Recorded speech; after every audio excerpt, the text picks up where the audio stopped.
이게 민법도 이게 1시 반에 끝나나요? 수업이? 1시 반에. 그렇다. 자, 뭐 어쨌든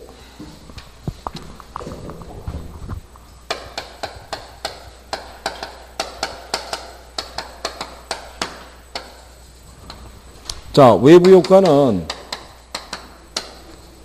얘도 시험에 나오니까 얘도 정리해야 돼요. 그죠? 거기 보면 외부 효과는 어떤 경제 주체의 경제 활동의 결과가 시장을 통하지 않고 다른 경제 주체의 후생에 영향을 주는 것을 얘기한다고 그랬어요. 그죠? 그러니까 시장 기구를 통하지 않기 때문에 우리가 외부라는 표현을 쓰는 거예요. 그리고 거기 나온 것처럼 소비 과정에서도 발생할 수 있고 생산 과정에서도 발생할 수 있다는 것은 거기 경제 주체의 경제 활동이라는 게 대표적인 게 생산과 소비 활동을 지칭하기 때문에 생산 과정에서 발생할 수 있고 어디서도 발생할 수 있다. 소비 과정에서도 그걸 지칭하는 거죠. 근데 이거를 이제 시험상에서 줄 때 시장 기구를 통해서 시장 참여자에게 직접 영향을 미치는 것은 외부 효과라고 할 수가 없는 거예요. 그죠? 그러니까 주택 원자재 가격이 상승해서 주택시장의 주택 분양가가 상승했다. 이런 건 외부 효과라고 할 수가 없죠. 그건 시장을 통해서 시장 참여자들에게 직접 영향을 미치는 거니까. 그래서 이제 그 의관계는 분명히 정리를 해 두셔야 되고. 그래서 경제 주체의 경제 활동이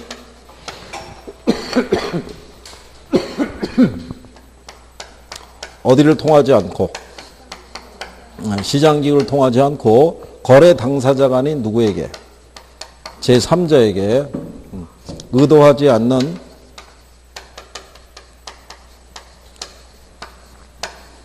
혜택이라든가 그 다음에 손해를 가져다 주면서도 대가를 요구하지도 않고 대가를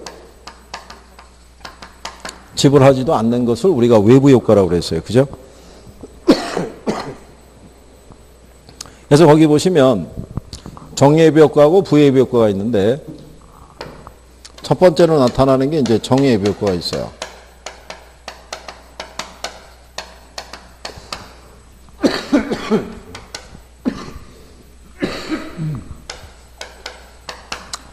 자, 정예비 효과의 의의는 이제 밑에 거, 위에 거를 생각하시면 되고 여기서 나타나는 우리가 내용을 보게 되면 사적인 비용하고 무슨 비용이 있을 때, 사회적 비용이 있을 때 무슨 비용을 여기는 더 크게 해줘요.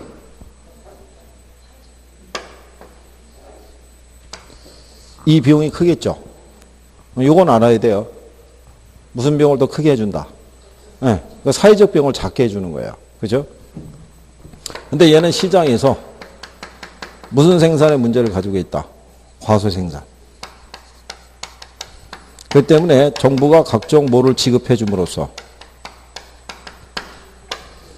보조금을 지급해 줌으로써 사회에서 필요한 적정량이 생산이 되게끔 유도하는 거예요. 그죠? 그게 무슨 효과냐면 정의 외부 효과예요. 근데 이게 조금 더 들어가면요. 이 보조금을 지급해 주는 거는 부의 외부 효과에서도 발생해요. 부의 외부 효과에서도. 왜 그러냐면 공해를 유발하는 공장이 있잖아요. 근데 그대로 방치하게 되면 이 기업에서는 생산하면서 계속 공해를 발생할 거 아니에요. 그럼 공해 방지 시설을 설치해야겠죠. 근데 공장이 여력이 없어요.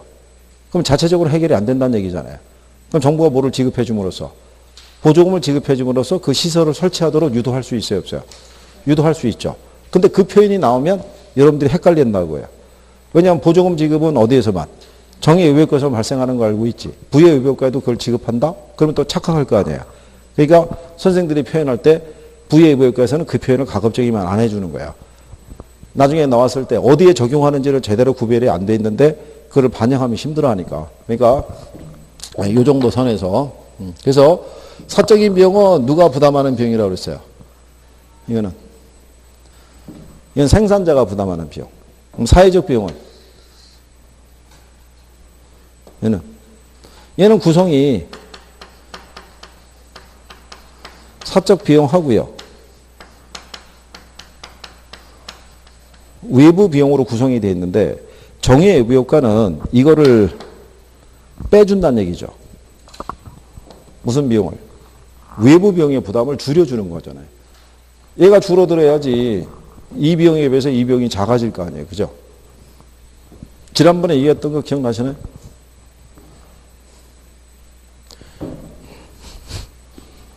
자, 우리가 지난번에 이렇게 설명했잖아요.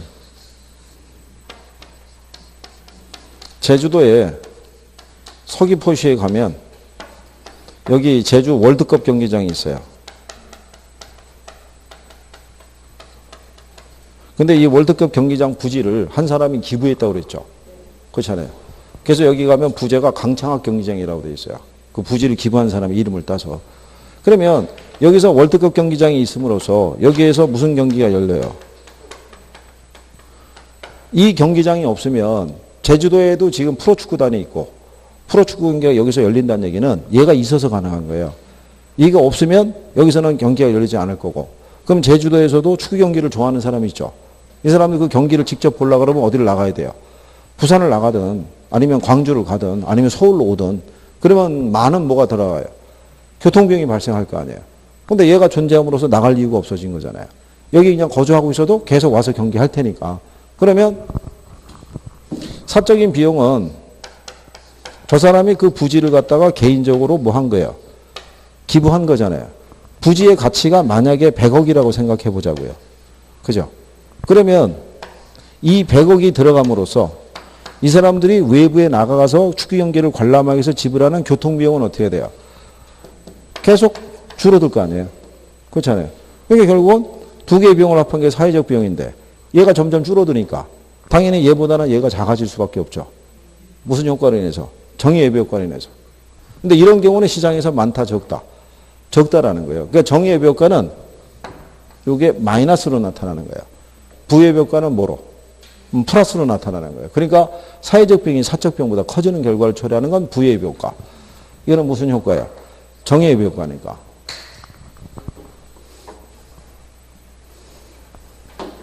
자, 그래서 그런 내용 정도를 구별하시면 되겠고, 그리고 그래서 거기에 나와 있는 대로요, 이 정의예비 효과가 발생하게 되면 사적인 편이 있고 사회적 편이 있으면 어느 게 더 커지겠어요? 사회적 편이 커지죠. 그러니까 그런 것들은 과소 생산되기 때문에 항상 과소 소비의 문제가 유발되는 거예요. 그래서 시장에서 필요한 양보다는 항상 적게 생산되는 문제가 있다라고 얘기를 해요. 그게 이제 정의예비 효과에 관련된 거고요. 그 다음에 부예비 효과가 있어요.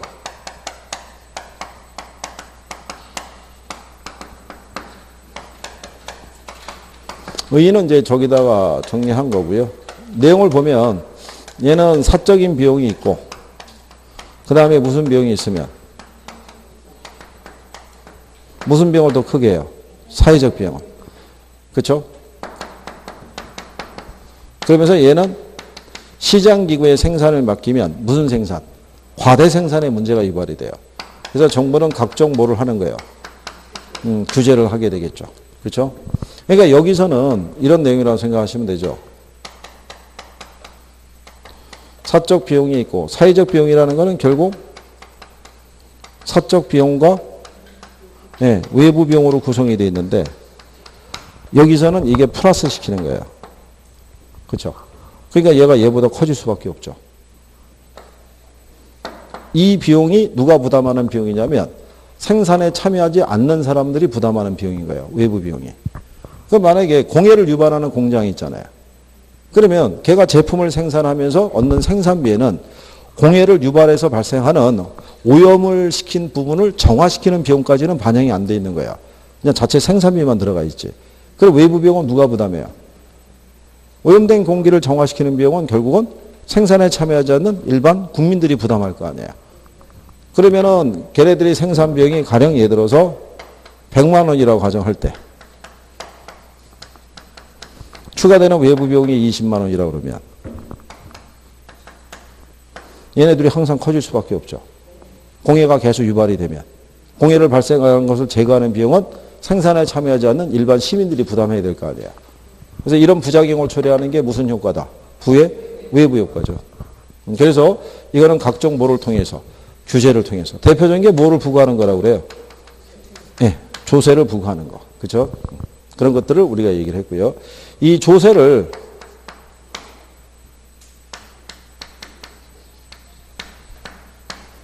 우리가 피구세라고도 얘기를 해요. 이거 혹시 용어상에서 나오면.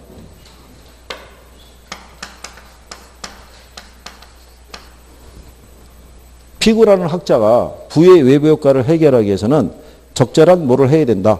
과세를 해야 된다라고 얘기를 해요. 과세. 그래서 일명 그 세를 피구세라고 얘기를 해요. 근데 이 사람은 조세를 부과를 해야 된다는 것까지는 제시를 했는데 어느 만큼의 조세를 부과해야 되는지의 기준은 제시를 못 해준 거예요. 그냥 명칭 정도로만 알고 계시면 돼요. 만약 선생님이 모의고 썼을 때 피구세에 대한 논리가 나오면 부의 외부 효과랑 결부해서 그냥 맞다. 이 정도로 인식하시면 돼요. 그래서 얘는 항상 시장에서 무슨 생산?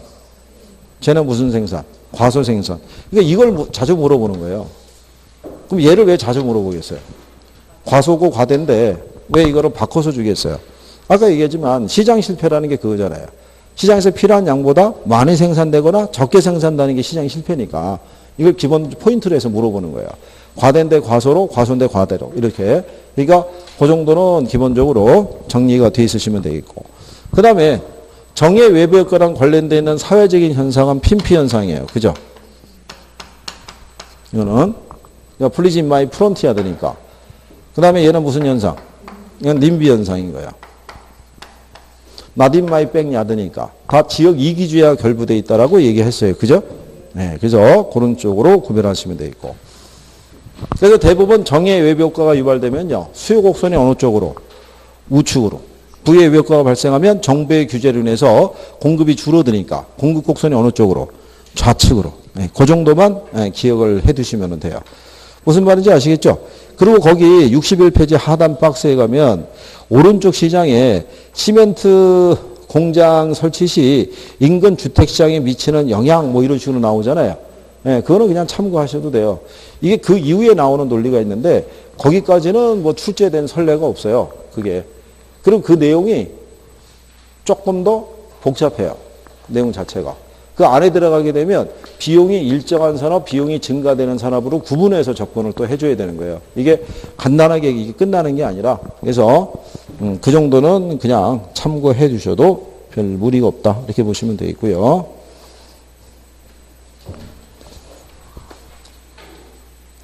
이게 나중에 규제 전에 투자자가 있고 규제 후에 투자자로 나눠져 가지고 다시 이걸 구별을 해줘야 돼요. 그래프에 대해서. 그러니까 시험에 나오거나 아니면은 이게 인용될 소지가 있으면 뭐 추가로 정리해 드리겠는데 나온 선례가 없어요. 선례가. 그러니까 선생들이 강의해 줄 때는요, 기출에 대한 거를 쭉 확인을 해봐 가지고 자주 등장한 애들 같으면은 1차적으로 정리해 줘요. 그리고 언제든지 활용할 가능성이 있는 애들을 우선순위를 둬요. 근데 만약에 지금까지 한 번도 안 나왔거나, 그죠? 또 나올 가능성이 그다지 높지 않은 애들은 거의 선생들이 배제시켜요. 왜냐하면 여러분들은 지금 공부하는 분량도 많다고 생각해요. 근데 이거를 여기에다가 언젠가는 나올 수도 있겠지. 이런 것까지 포함시켜서 공부를 시키면은 분량이 많아져요. 그러면 여러분들은 가뜩이나 힘들다고 생각하는데 분량이 많아지는 거는 별로 안 좋아해요. 제가 지금까지 강의하면서 느낀 바에 의하면 학생들이 제일 좋아하는 거는 쉽게 배워서 쉽게 합격하는 걸 제일 좋아해요. 어렵게 배워서 어렵게 합격하는 거는 별로 안 좋아해요. 그러니까 일단은 합격이 우선인 거예요. 합격이. 그러니까 요즘의 트렌드는 웬만한 건 잘라버려요. 이것만 해도 충분합니다. 그러니까 요즘의 트렌드는 이거예요. 그러니까는 여기까지는 안 끌고 들어가는데 선생님이 시험 임박하면 조금은 더 해줘요. 시험 임박하면. 불안해하기 때문에. 여기까지만 해도 되나. 모의고사 성적이 6시험을 넘겨 맞아도 불안하는 건 똑같아요. 이거 갖고 시험장에 들어가서 이것만 배워도 될까? 과연 점수가 나올까? 그런 걱정을 해요. 근데 그 걱정은 나중에 10월 달 되면은 학원에서 최종 모의고사 볼 거예요. 시험장 들어가기 한 2주 전? 빠른 좀 더 끌고 가는 애들은 이제 시험 보기 한 일주일 전쯤에 최종 모의고사 보는데 최종 모의고사 성적이 거의 시험장 성적이라고 생각하시면 돼요. 학원에서 보는 최종 모의고사 성적이 한 60점 나오면 시험장 가도 한 60점 나와요. 근데 학원에서 보는 모의고사가 성적이 60점을 못 넘어가면 시험장 가서도 60점 나오기 힘들 수도 있어요. 그러니까 학원 모의고사에서 기본적인 성적이 나올 수 있도록 해주셔야 돼요. 모의고사에서. 또 어렵지 않게 내니까. 자, 그 다음에 62페이지 가면 외부 효과에 대한 대책이 있죠. 일단은 외부 효과 문제를 우리가 해결을 할 때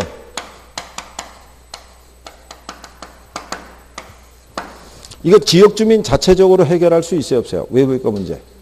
에?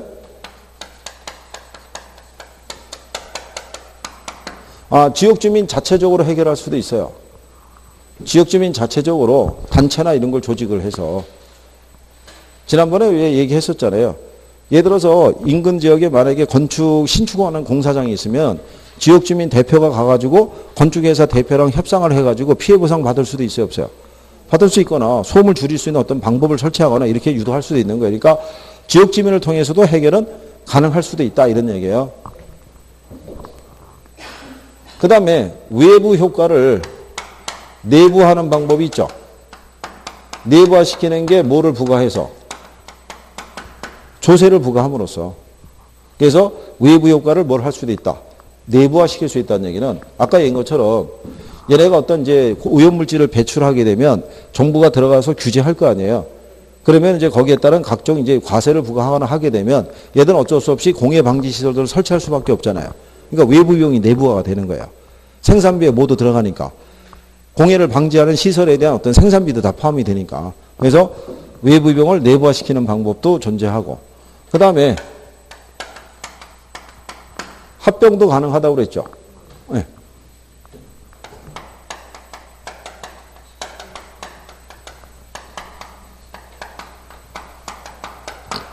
연탄공장 인근에 세탁소가 있으면 세탁소는 연탄공장에서 날라오는 연탄가루 때문에 피해를 많이 볼 거 아니에요. 근데 연탄공장 주인은 세탁소 주인이 피해보는 걸 신경 안 쓰겠죠. 세탁소 자기가 아니니까. 근데 만약에 어쩌자 하다 보니까 세탁소를 자기가 인수하게 됐어요. 그러면 연탄공장에서 생산하는 연탄가루가 날리는 것을 조심하겠죠. 자기 세탁소가 피해를 보니까. 그럼 자체적으로 해결이 또 된다 안 된다? 되는 거죠. 그러니까 합병을 통해서도 해결은 가능하다는 얘기예요. 그 다음에 거기 보시면 코즈 정리라고 돼 있죠.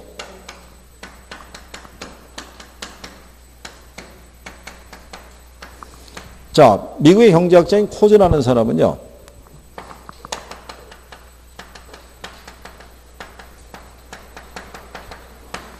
재산권에 관한 어떤 기준을 제시해 주게 되면요.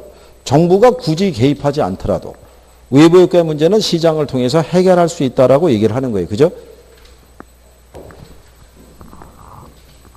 요 코즈의 정리는 주로 어디랑 관련이 있는 거냐면요. 여기에.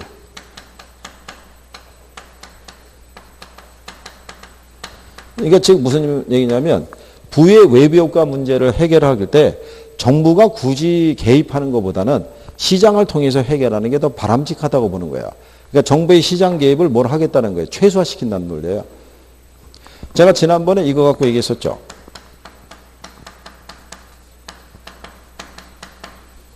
층간 소음 문제 있잖아요. 그러면 여기서 위에서 소음이 나면 이 사람 피해를 보잖아요. 그렇잖아요. 근데 이거를 그냥 방치하게 되면 분쟁이 발생할 수도 있고 그렇게 되는데 만약에 층간소음에 관련된 보상 기준을 제시해주면 원래 이 사람은 어느 정도의 소음적인 기준 안에서 이 사람이 생활할 수 있는 어떤 자유가 허용이 돼야 되는데 이 사람 때문에 소음 때문에 피해를 보게 되면 재산에 어떤 피해를 보는 거랑 똑같잖아요. 그럼 이제 기준을 마련해 주는 거죠. 만약에 소음도가 몇 데시벨 이상의 정도 소음도가 발생을 하게 되면은 이 사람에게 뭐를 해줘야 된다? 배상을 해줘야 된다. 그래서 시간당 만약에 10만 원을 보상해 줘야 된다. 이렇게 가이드라인을 제시해 주면 2층에 살고 있는 사람이 이제 생일 파티 해야 돼요. 한 3시간은 시끄러울 것 같은 거예요. 그럼 내려가지고 얘기하겠죠. 30만 원 들고 가서. 내가 앞으로 3시간 힘들 것 같다. 시끄러울 것 같으니까 이거 받고 참아줄래? 아니면 어떻게 할래? 오케이 그러면 30만 원 주고 허용을 해주는 거죠. 그러면 자체적으로 해결이 돼야 안 돼요. 해결이 될 수 있다는 얘기죠. 그런 논리인 거예요.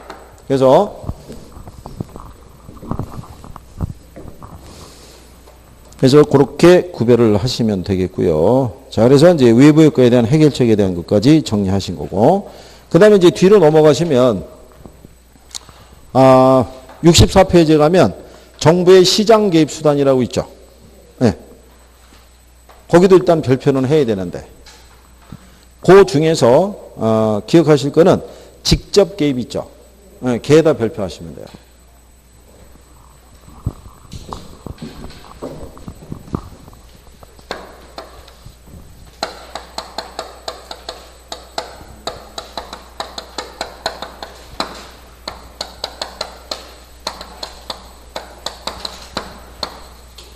자, 직접 개입은요, 정부가 어디에 들어오는 거예요?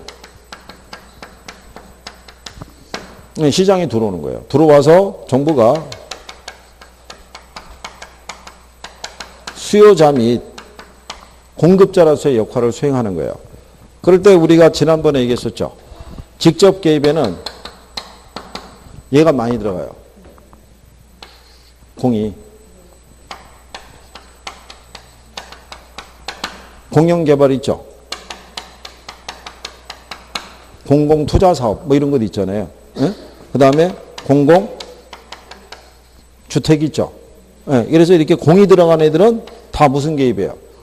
다 직접 개입이라고 생각하시면 돼요. 그죠? 근데 우리가 지난번에 간접 개입 얘기했었죠. 간접 개입은 뭐하고 관련이 있다고 했어요? 돈하고.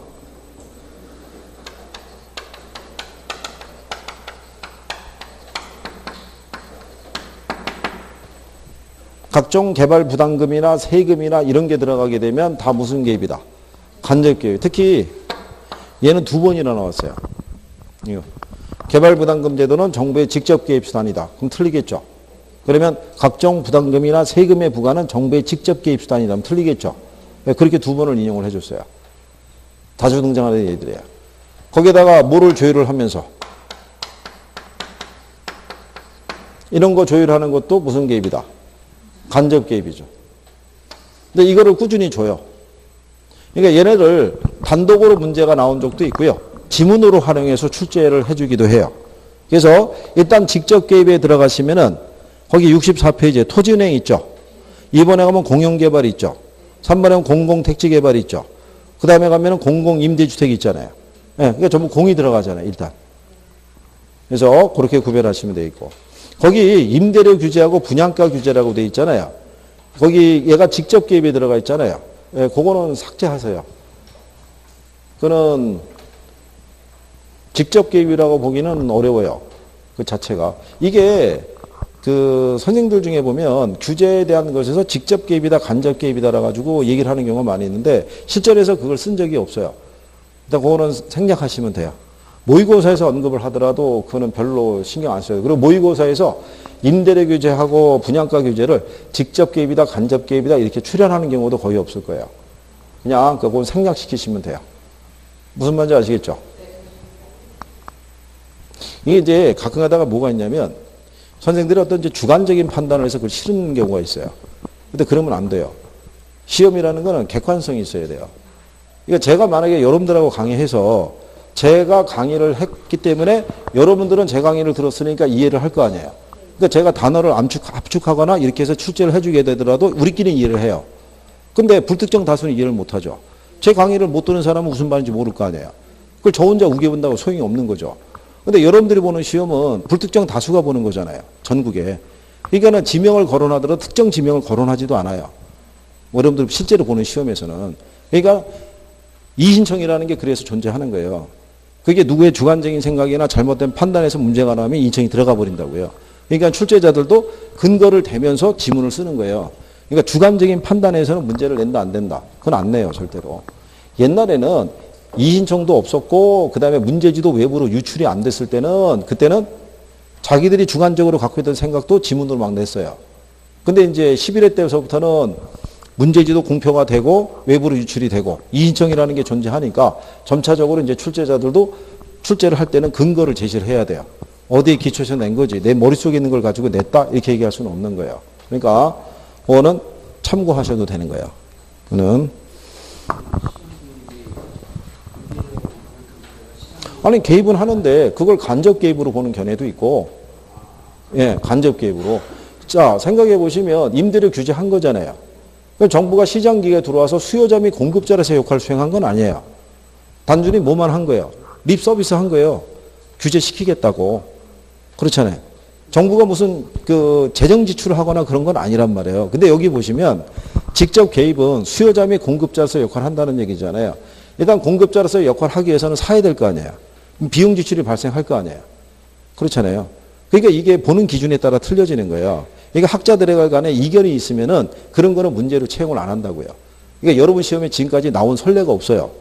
근데 그거를 이제 몇몇 선생들이 얘기할 때 이거는 자기가 볼 때는 직접 개입이다. 내가 볼 때는 간접 개입이다. 이렇게 해서 어떤 주관적인 주장을 가지고 써놓게 되면 그럼 곤란할 수가 있어요. 그거는 그냥 생략하시면 되고.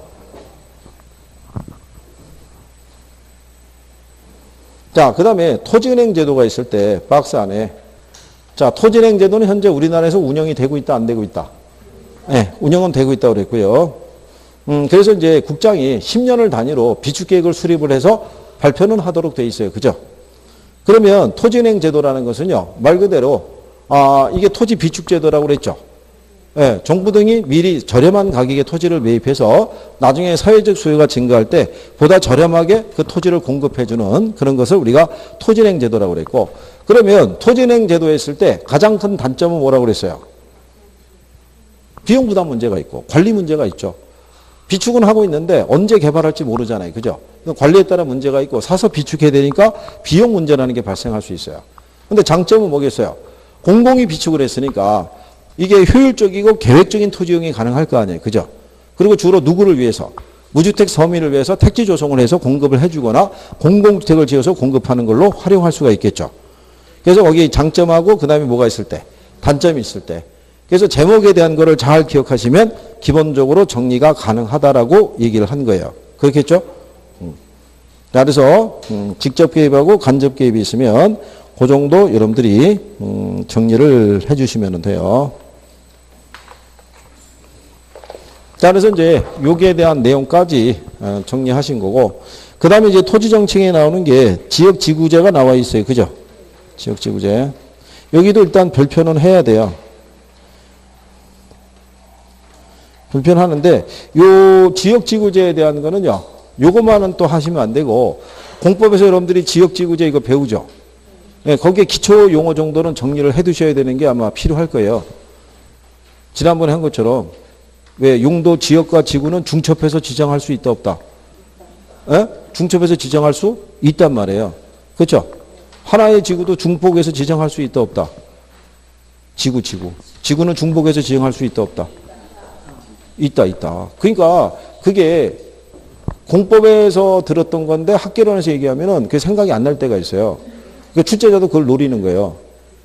우리가 항상 왜 그런 게 있잖아요. 지금 여기를 하고 있으면 우리가 지금 총론을 거쳐서 경제론을 거쳐서 시장론을 거쳐서 정책론 와 있잖아요. 좀 아까 우리가 시장론 끝무렵까지 했었잖아요. 그럼 얘가 지금 기억이 이렇게 돼 있는 거예요. 이렇게. 얘는 이렇게 돼 있고. 그러면 얘를 끝나고 이제 투자론으로 가죠. 그러면 얘가 이렇게 되고 얘가 이렇게 되고 얘가 바뀌는 거야. 이게 어쩔 수 없는 거예요. 현실인 거예요. 현실. 그러니까 잊어먹지 않기 위해서 계속 우리는 어떻게 돼요? 유지를 해야 돼요. 이렇게. 세모라도 유지가 되게끔. 그러면서 나중에 얘들이 동그라미로 바뀌어요. 나중에 무수히 많이 반복을 하게 되면. 그러고 난 다음에 나중에 시험에 임박하면 이제 선생이 별표해 준 것 있죠. 별표해 준 거 안에서 또 압축을 해갖고 집중적으로 정리해 주는 거예요. 그래서 기억력을 유지시켜서 시험장으로 보내는 거예요. 타이머 채워가지고. 28일 날 9시에. 그죠? 그리고 미리 얘기했지만 지금은 총명탕을 지어 드셔도 시기적으로 안 맞는 거예요. 에? 총명탕은 효력이 6개월 뒤에 나타나니까 지금 5월이잖아요. 그러니까 6개월 되면 11월에 효력이 나타난다고. 시험 끝나고 바로. 그러니까 그거는 그냥 참고하시면 되겠고. 자, 여기까지 하신 걸로 하고 토지 정책서부터 다음 주에 드리는데 그러면 다음 주에는 정책이 끝나겠죠? 끝나고 투자론으로 들어가게 될 거예요.